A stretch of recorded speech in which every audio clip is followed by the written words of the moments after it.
It's not like a Super Bowl, that you're doing the hotel for 7 days straight, right? So if you mess up on Monday, you have 6 days to correct your mess ups. On this, I've got one shot at it. One night, one shot at it.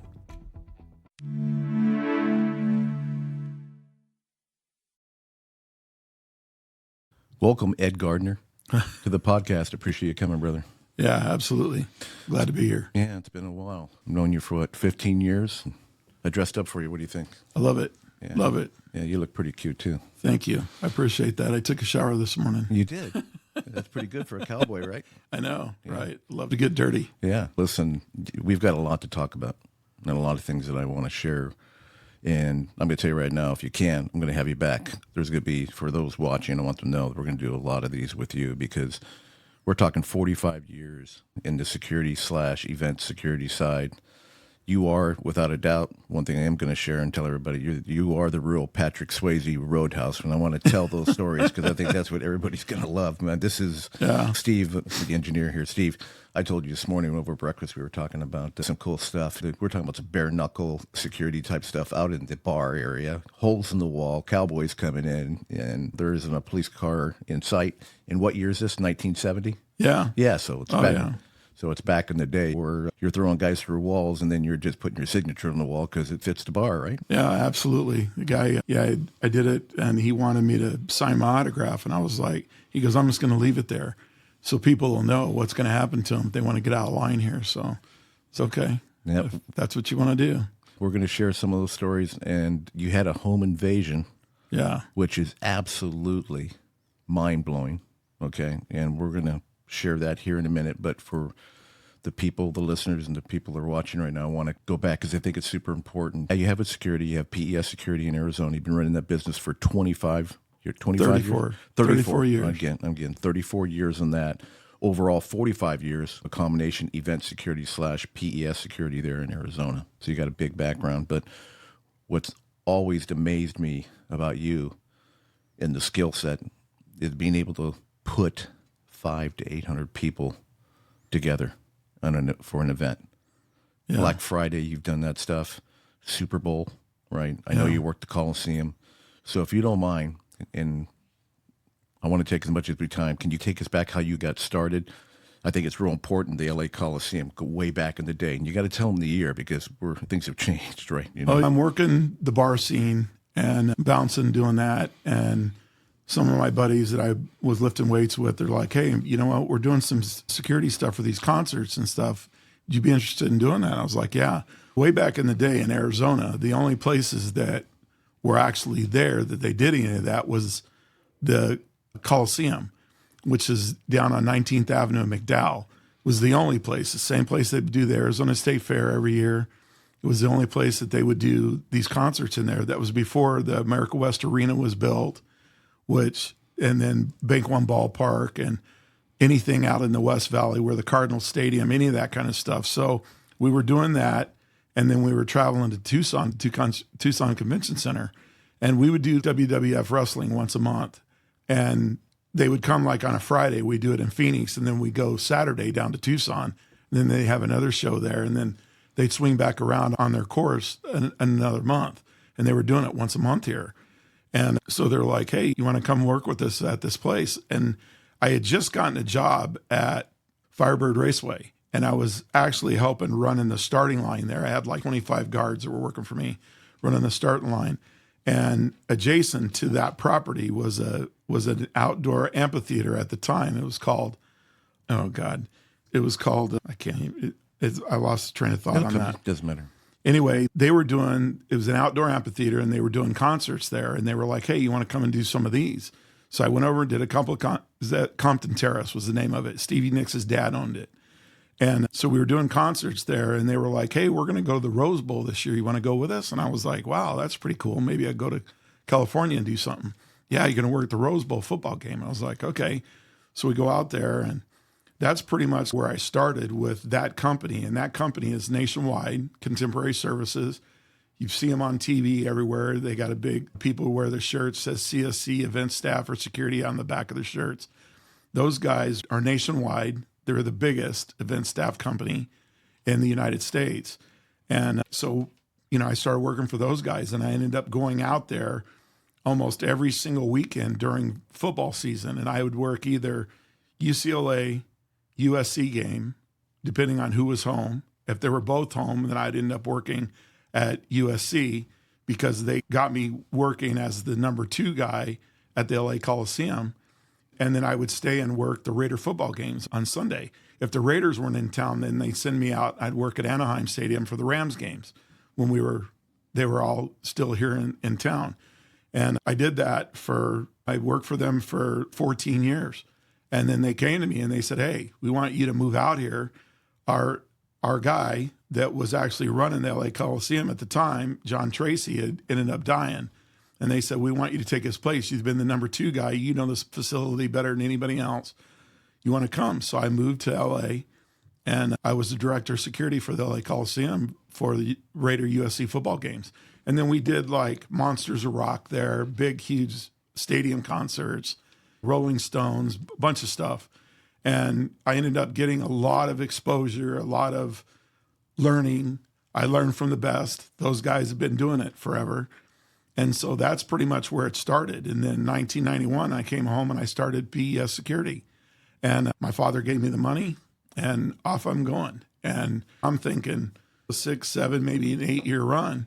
And I'm thinking, you know what, be pretty good. And then all of a sudden I turn around twice, and here I am 34 years later. And it's, wow, where'd all that time go? There's lots of experience stuff throughout that, all of that. I ended up, in this whole time, I've worked 11 Super Bowls. I can't even tell you. I've worked I can't even tell you how many football games at the Rose Bowl.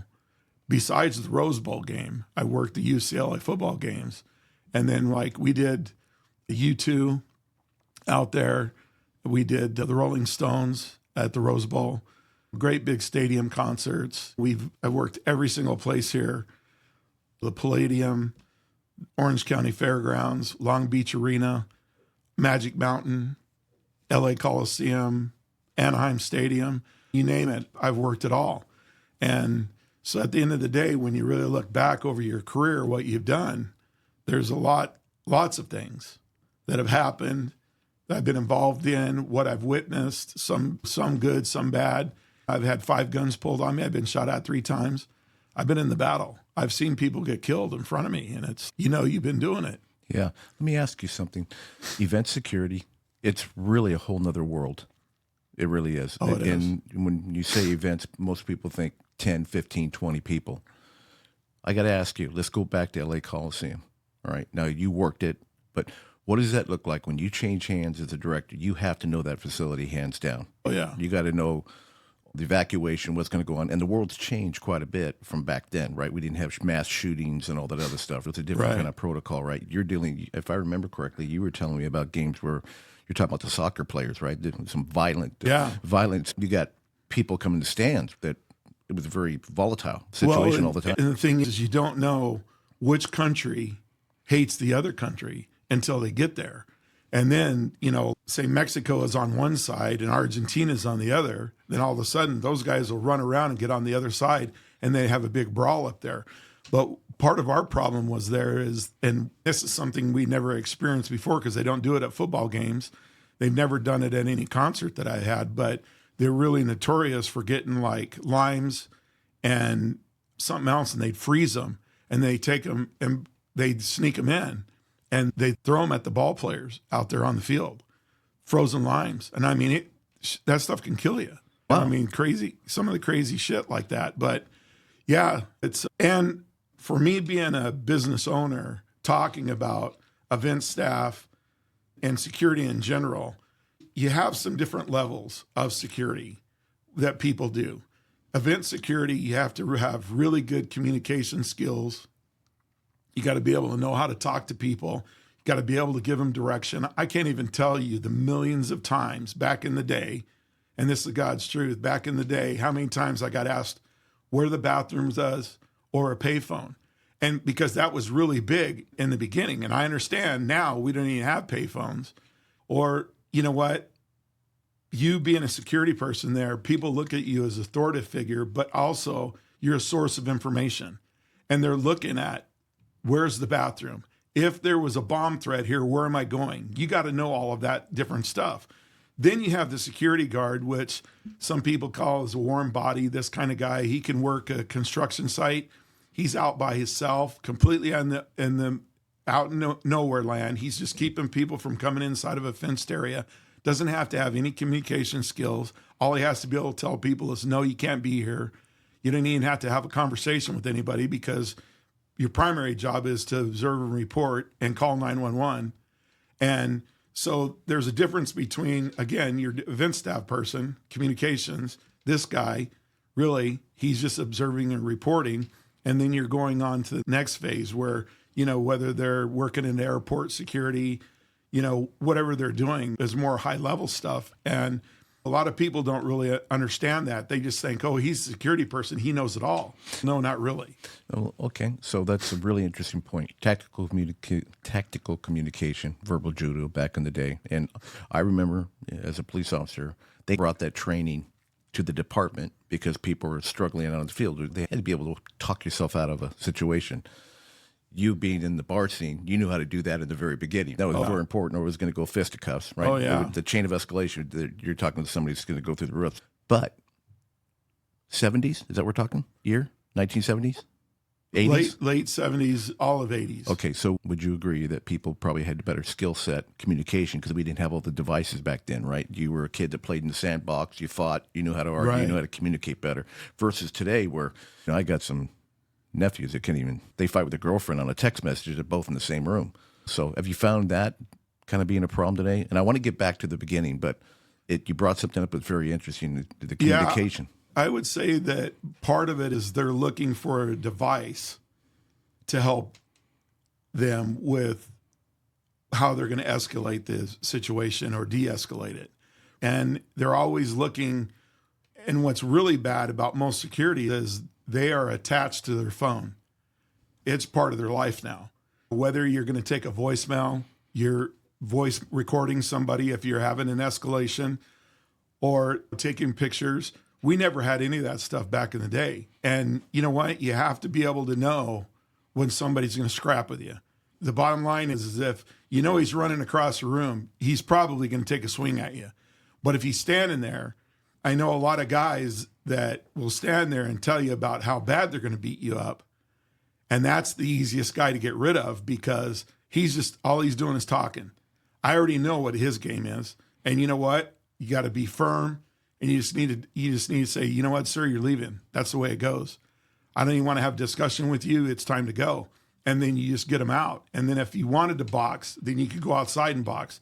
It's not interrupting any of the stuff on the inside of the building, which they teach us. They're like, we want you to be the bouncer here, but we don't want you to tear up our bar. No, if I'm going to scrap with somebody, I'm going outside. We'll take them outside. And then normally at that point in time, again, there's no phones, no pictures, no voice recordings, no anything. And it's just my word against his, period. That's right. That's a big point. It is, right? There was no videotapes. No, not there is today. And there's a lot of backup today now, because depending on where you work, there's cameras all over that are recording constantly to make sure that somebody, for that reason, if there's some sort of an emergency, any kind of thing, somebody gets hurt, there's a fight, shooting, bomb threat, whatever, they've got a lot of recording stuff going on. So it's really, there was times where I would pull up to a stoplight and a guy wanted to get out and fight. Dude, back in the day, I just get out and box somebody right in the crosswalk. Today, now, there's cameras there that watch everything. And now it's afraid to even look at somebody crosswise, because these people will pull out guns and just shoot at you. They don't care these days. Yeah. So a lot of how it's changed, it's really progressed to like more violence technically in a weird sort of way. Yep. So let me ask you, going back a little, event security. This isn't, I want to stress the importance of when somebody's thinking about event security, this isn't just, I'm going to worry about for the next couple of weeks hiring people.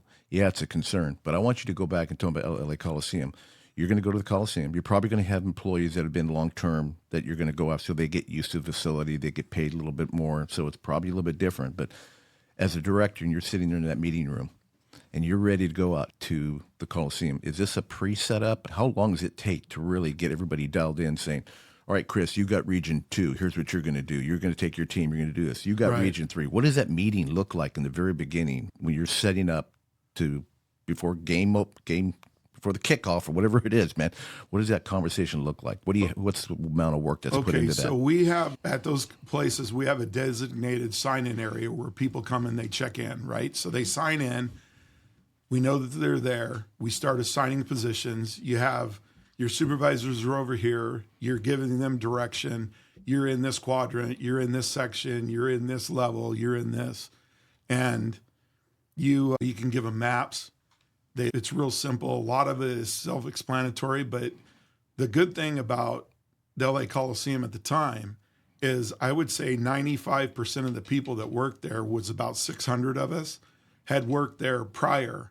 So it wasn't like I had to do constant training and teach them where you have big turnover, because everybody wanted to work those games or whatever. And so we would do like a mass orientation. So when they would get there, I would give a mass orientation to 500-600 people, and we would get that all together. Then I'd meet with the supervisors and give them their locations. Those supervisors were they're dedicated. They liked their job. They liked the sections that they like to work. And we try to keep them happy too, because they're going to be overseeing anywhere from 10 to 15 people per section where they're located. And that part of it, I wasn't in the actual hiring and all of that training for those guys. But since that in my business, it's a feat that I don't think that people really understand. Like the last Super Bowl that I did in Arizona 2 years ago, we hired 550 people. And I had until December 1st to get them hired. And I think it was November 24th, I only had 150 people hired. And I had told my client that I would have at least 550, because if you're going to supply 250 people a day, you're going to need the backup for fall-offs, call-offs, people that just absolutely don't want to work or something. So you got to have the extras. And we went out and we hired 350 people in one weekend. And so I ended up getting my number, but I had to have my client ask to extend it a week. So instead of December 1st, we did it December 7th. And we got all of our people submitted through the NFL. The NFL did all the background checks. And then I prepaid to get everybody's guard card through the Department of Public Safety in Arizona, which is $72, and your guard card's good for 2 years. And then we get them all licensed. And then we start doing our orientation training and stuff like that. So the Super Bowl stuff is a little different than you asked me about the Black Friday. The thing about the Super Bowl is you can work anywhere from 30 or 40 days up to 10 or 15. So we ended up with some other locations during the Super Bowl. So we ended up working 45 days at one of the locations. Besides, we did everything with the football players, the hotels, the practice sites, the training sites, the parties.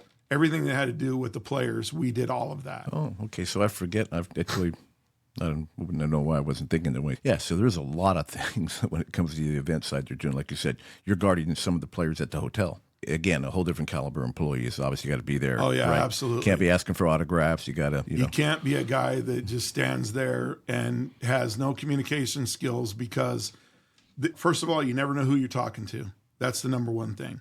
The number two thing is, what you really need to remember there is not only is it the football players, but it's their wives, it's their children. There's NFL staff there. There's muckety-mucks from the NFL that come. There's referees.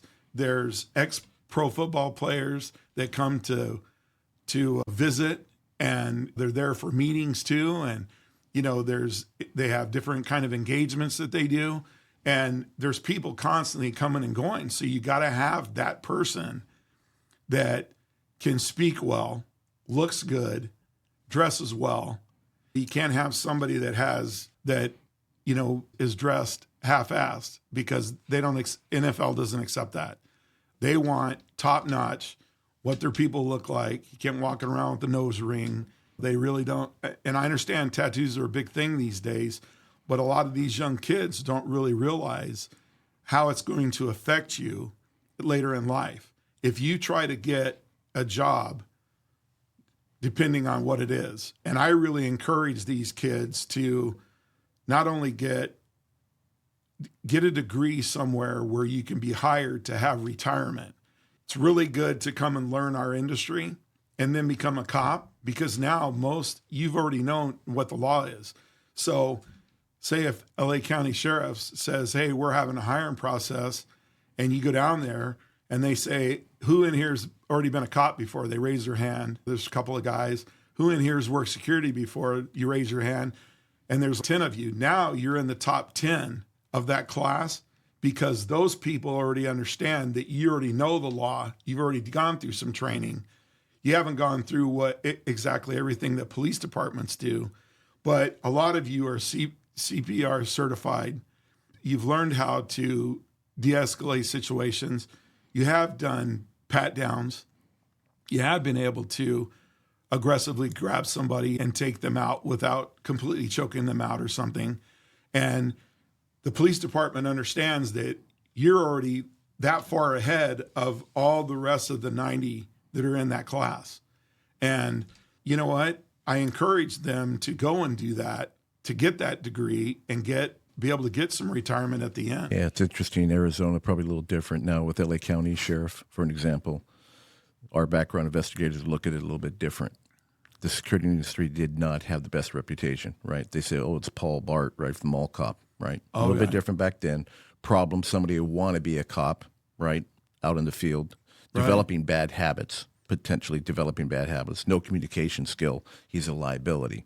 They'd rather have somebody that worked as a Verizon phone rep that know how to deal with all the complaints and yelling and screaming, because the sheriff's department today is a business. It's not even a law enforcement out in the West. Arizona's a little more, with Joe Pyle, that sheriff was pretty.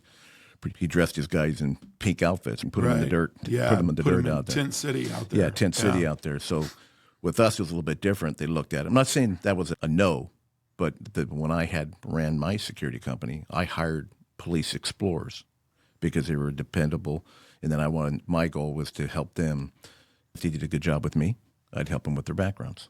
Find somebody that I knew in background, say he's a really good kid. And the funny part, I can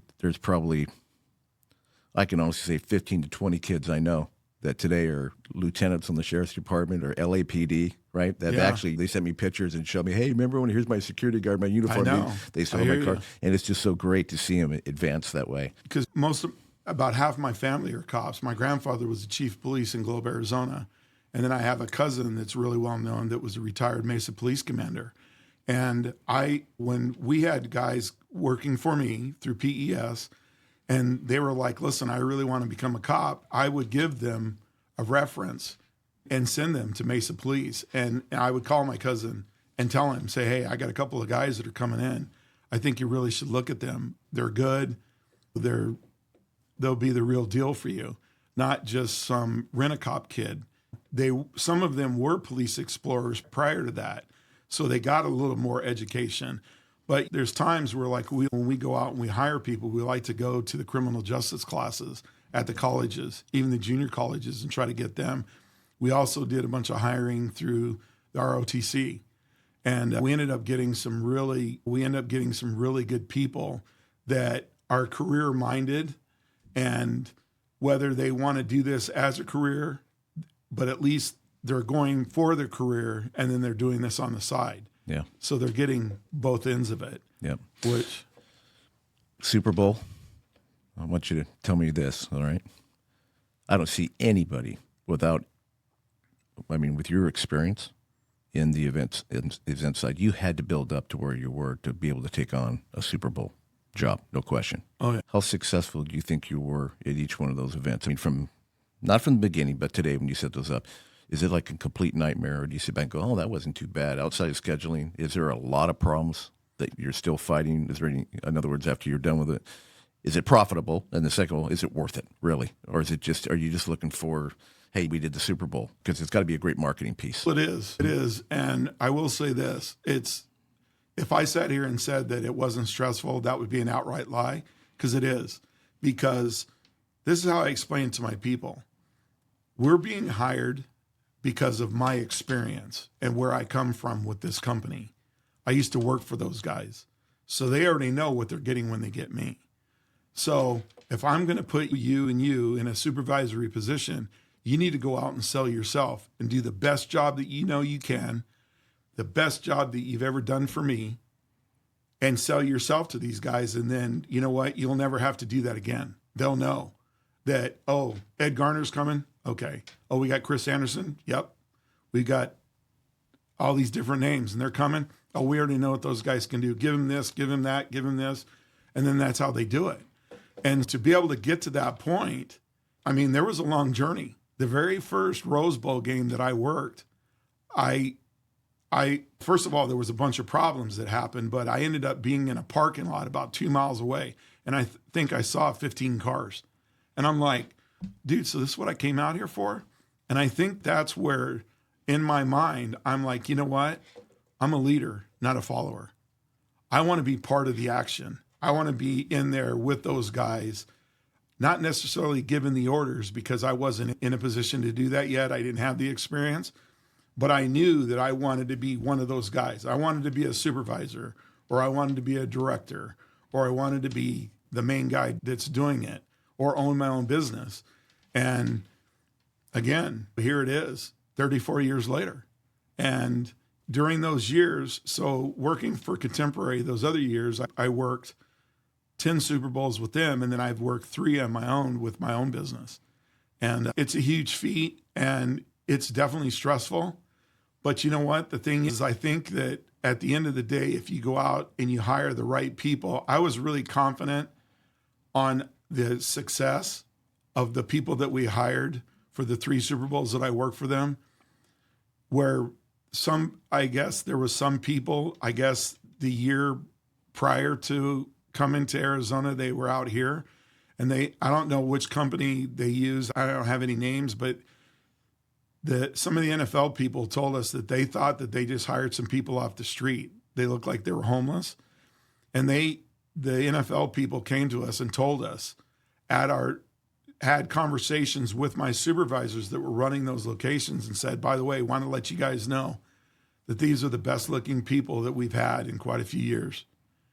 And you know what? That goes a long ways, especially on my end of it, because at the end of the day, if Chris and Steve and Megan and Ed and everybody else falls apart, and the thing is, I'm the guy that looks bad, not anybody else. They won't remember you the next Super Bowl unless you just really completely screw something up. They would say, oh, that Chris guy, don't bring him back. But if we were a failure, then it would be Ed Garner was a failure. Gotcha. Not PES Security, technically. Yeah. You know what I mean? And so with my reputation, you know what? I refuse to fail. I've never been a failure. I've never failed at anything that I've done. And you know what? There's some good things and some bad things. Obviously, if somebody tells you that I'm the god of security, you know what? You're a liar, because I know 15 other people that are better than you. So the same time that somebody's gloating about what they've done, I'm really thankful of God that I've got the experience and the knowledge that I have, because I worked my way to get that. There wasn't anything given to me. I worked hard to learn what I know now, and I'm willing to share that knowledge with other people about my journey, my career, what I've done, where I come from, how you do this, how you do that, how you get prepared to do these things. Yep. And you know what? You got to want to be able to do that. And if you're counting on everybody else to do it, my company would be a failure if I'm not a hands-on person. Yep. I can see it right in you right now, brother. That's what I love about you. Got a big heart. Yeah. You've got a big heart. I can see it in your eyes. I can see it in your face. Everybody hearing this, watching this clip right now can feel it. There's no question. And that's why, as your friend, I want to share that too, because that's kind of like my passion. And you're a ton of information. So we're going to break this stuff up for them. There'll be some channels. They can DM us on the YouTube, subscribe, and they want more information or talk to you. Go to your site. We'll get you on LinkedIn. But I think it's fantastic you're willing to share some of that. And you can pretty much break it down from the beginning to end, where to go, right? Where to start. And I try to tell these guys too, and not that I've done event, but don't be upset that they put you in the parking lot. That's just the beginning. It's part of getting dirty, right? You got to learn it. You got to learn it. If you don't know the basics and the people that you have below you, because there isn't just event staff security. You might have parking people. You might have people parking cars. You might have people out there taking money, because it's all encompasses. So if I go, you know what, I just want to do the inside of the stadium. I don't want to do anything out there in the parking lot. Then I don't have that knowledge. All I got the knowledge is this inside. I know how to run the field. I know how to run the locker rooms. I know how to run the security around the cheerleaders. I know how to run the security box at the top. I'm telling the police what to do. I know exactly what I got going on. If I don't know what's going on in my parking lot, then I can't even make a conscious decision. And I'm the director. I need to know what's going on. And you know what? You need to learn the basics. And if you need to start in the parking lot, I suggest that you do that. So you learn that first, and then you start working your way up. And then, you know what? You get to the whole thing. And at the end of the day, somebody comes to you, you, again, would be able to be that person to be able to give them some indication, some knowledge, and some direction on where they need to go and what needs to happen and how traffic flows and God's truth, all of that. It's a lot more things than just being that guy. You know what? I didn't want to be that guy. Yeah, at the end of the day, I was that guy. But you know what? All this history that I've learned has got me to be that guy. Yep, no question. Like my software. Yeah. I didn't build the software because I sat down and borrowed the napkin as I use it, and I didn't write code. I wasn't a code writer. I built the software. I was capable of building the software because I was able to share my experience with somebody that knew how to write code. They had no idea what the security business was. So how do you build a program if you didn't even understand how the business was laid out? Right? Oh, yeah. So that was the success we did have with Silvertrack before it sold, because we had all the industry experience. So last on the event side, like Black Friday, because a lot of guys, I don't want to do Super Bowl. I don't want to go anything that big. I just want to take on maybe some small events. Like you do some stuff in Flagstaff. How does somebody prepare to? And you're going to share a lot of this later. So this is more information. I want to give the whole thing away but how do you get staffing is a huge issue, especially after COVID, all that. It was a big deal. Your experience, would you say your years of experience, you built up a Rolodex and that puts you into position, not only your experience, but you had people to call on? If somebody wanted to, what would be the best way for somebody to go out and say, to get 20 good people, maybe 25 good people? Well, obviously my suggestion is to go to a college or a junior college and try to hire those kids. A really big thing, the Super Bowl before this last one that came to Arizona, the NFL decided to do one thing, first time only. They had the Pro Bowl game in the same location that they had the Super Bowl. They had never done that before. The Pro Bowl had always been in Hawaii. They decided to move it back. They had it in Arizona. So when we're getting ready to hire all this staff, because you have to hire them in like November, and you don't even go to work until February. So you got to get this staff hired, and then hopefully they're still going to be around 2 months later. We went to the junior colleges, and I went right straight to the football teams. And I said, Coach, can I talk to your guys? Sure. What do you want? I said, I want to hire them to come work security. I go, we're going to do the Pro Bowl, and then we're going to do the Super Bowl.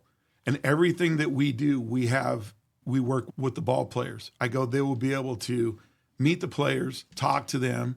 And I go, if they want to go further and play pro football, I go, this would be a great opportunity for them. So I had 5 junior colleges, and those junior college football players are like, hell yeah, we want to work. We're into, dude, I can meet those players. Yeah, we're going to do the Pro Bowl first. You'll be able to meet those players out there, and then we're going to do the Super Bowl. We work the hotels, the practice sites, the parties and everything. You'll be able to see them, and all this different stuff's going on. So yeah, they were into it. And so we ended up getting those kids, which again, a lot of them have already had some background done on them. They're, some of those colleges are not real interested in having a kid that's got 5 or 6, something bad on his record. Just, they're not recruiting that kind of a kid. They want a kid that's outstanding in school, has never been arrested, no felonies, all this other stuff. If you got 5 or 6 felonies, they're really not interested in putting you out there. So I already knew by hiring those kids, I'm not getting convicted felons. Yeah. And especially if I'm going to prepay their guard card up front before I can even get the money reimbursed to me. They have got to come and work at least a 12-hour shift to be able to pay for their guard card. It was a big deal. And so you know what? I went out and we recruited them. And I think out of that, we ended up getting 150 or 200 football players on the Super Bowl prior to this last one that I did. The other ones I got were from Grand Canyon College, and they were just students. And we just recruited them, and they came right in. You know what? It was good, and we asked them. My office manager she used to work at American Airlines Air Freight, and she used to that was her full-time job, and then she worked security on the side to be able to pay extra bills, take her kids on up to Snowbowl to go snow skiing, vacation or something. She worked that extra to be able to pay those things. So if you're not interested in making a career as a security guard, then come and work and do some exciting things. There's some exciting work that we have, and make some extra money to pay some of your bills somewhere. It's extra money, or make a full-time career out of it. Go and do it. Yeah. A lot of different places that you work, especially if, you're doing like race car events, rodeos, concerts, outdoor street festivals. We do the Ostrich Festival. Each event is different in its own way, depending on what they have. And just depends, but you can be a part of all of that. Black Friday, Walmart. Oh, wow. How do you subcontract? What's best way is, so half of your staff are security people. So you got to have licensed guards in the state of Arizona.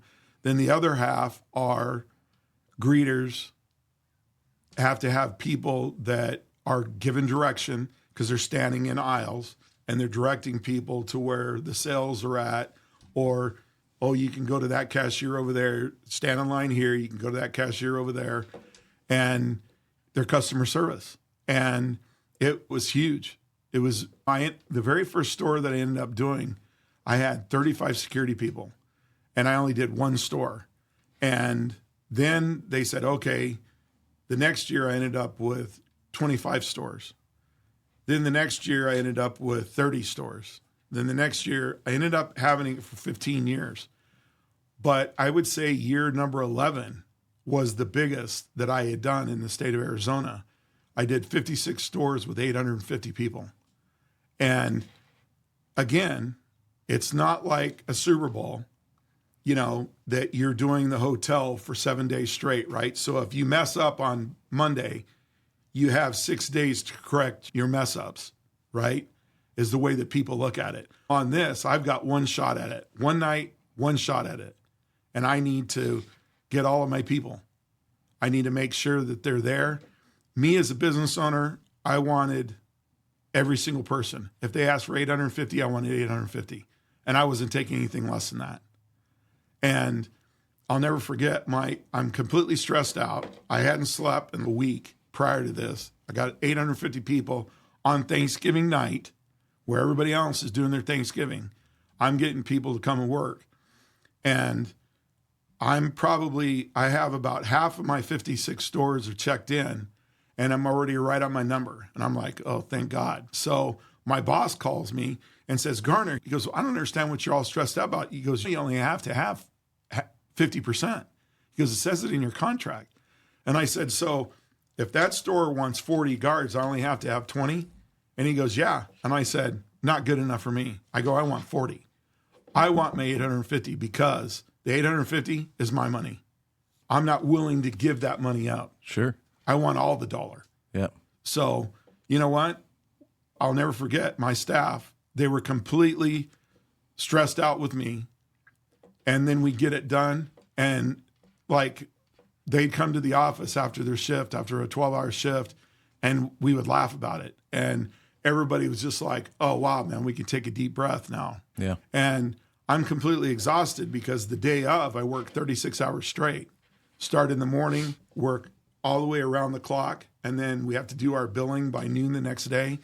And it's just, man, you're crazy. I just come home and I just fall on my face. Just like I couldn't take it anymore. Good money? Good money. Yeah, Good money. You know what? Good money for a one-night shot.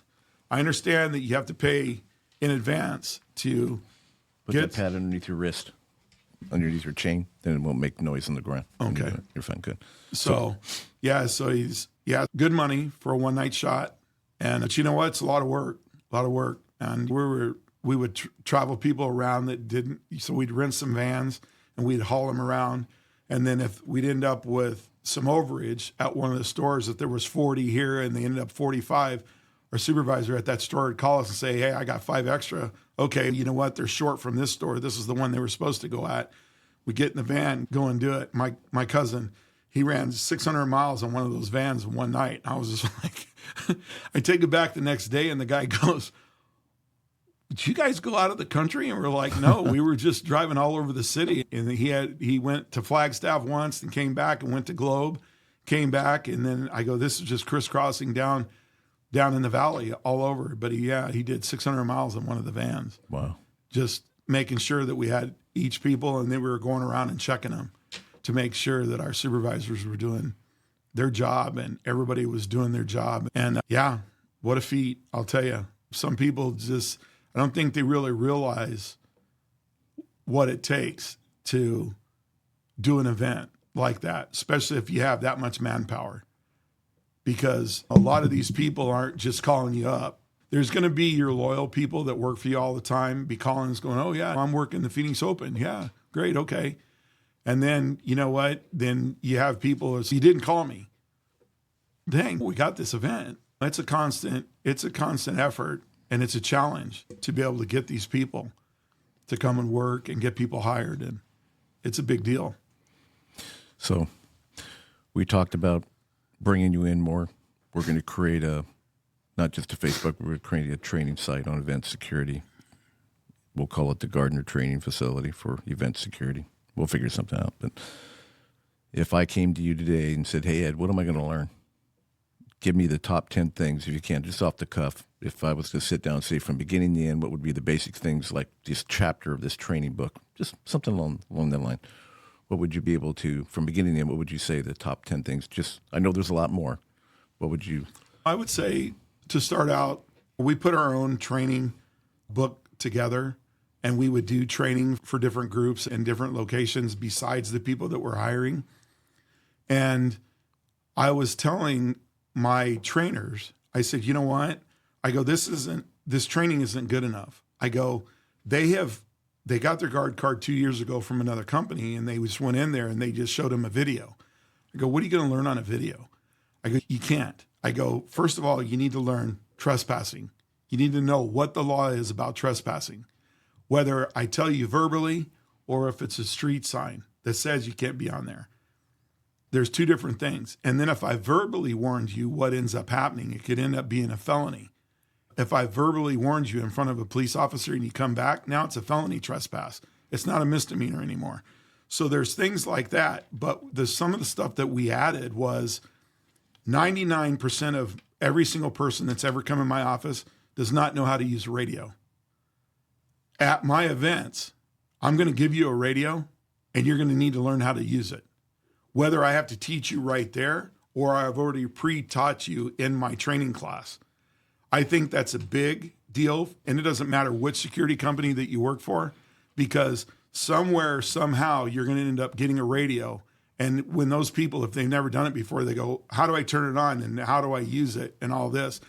That's a big thing, a radio. And then how to pat somebody down. Most training facilities that you go to, there isn't anybody in there that knows how to pat somebody down at an event. They're like, oh, they just carry a clear bag. No, you need to be able to pat them down. If I turn around and told you, I really need you to pat this person down, make sure he doesn't have something in his socks, around his waist, I need you to know how to do that. If you've never been trained to do that before, you're going to learn it in my training class because that's what I do. Okay. So those are two. The trespassing is huge because that's really where, if you say you have an altercation at a bar and you're going to tell the people that they need to leave and they're defying doing that, then you need to tell them, okay, now you're trespassing. I need you off this property.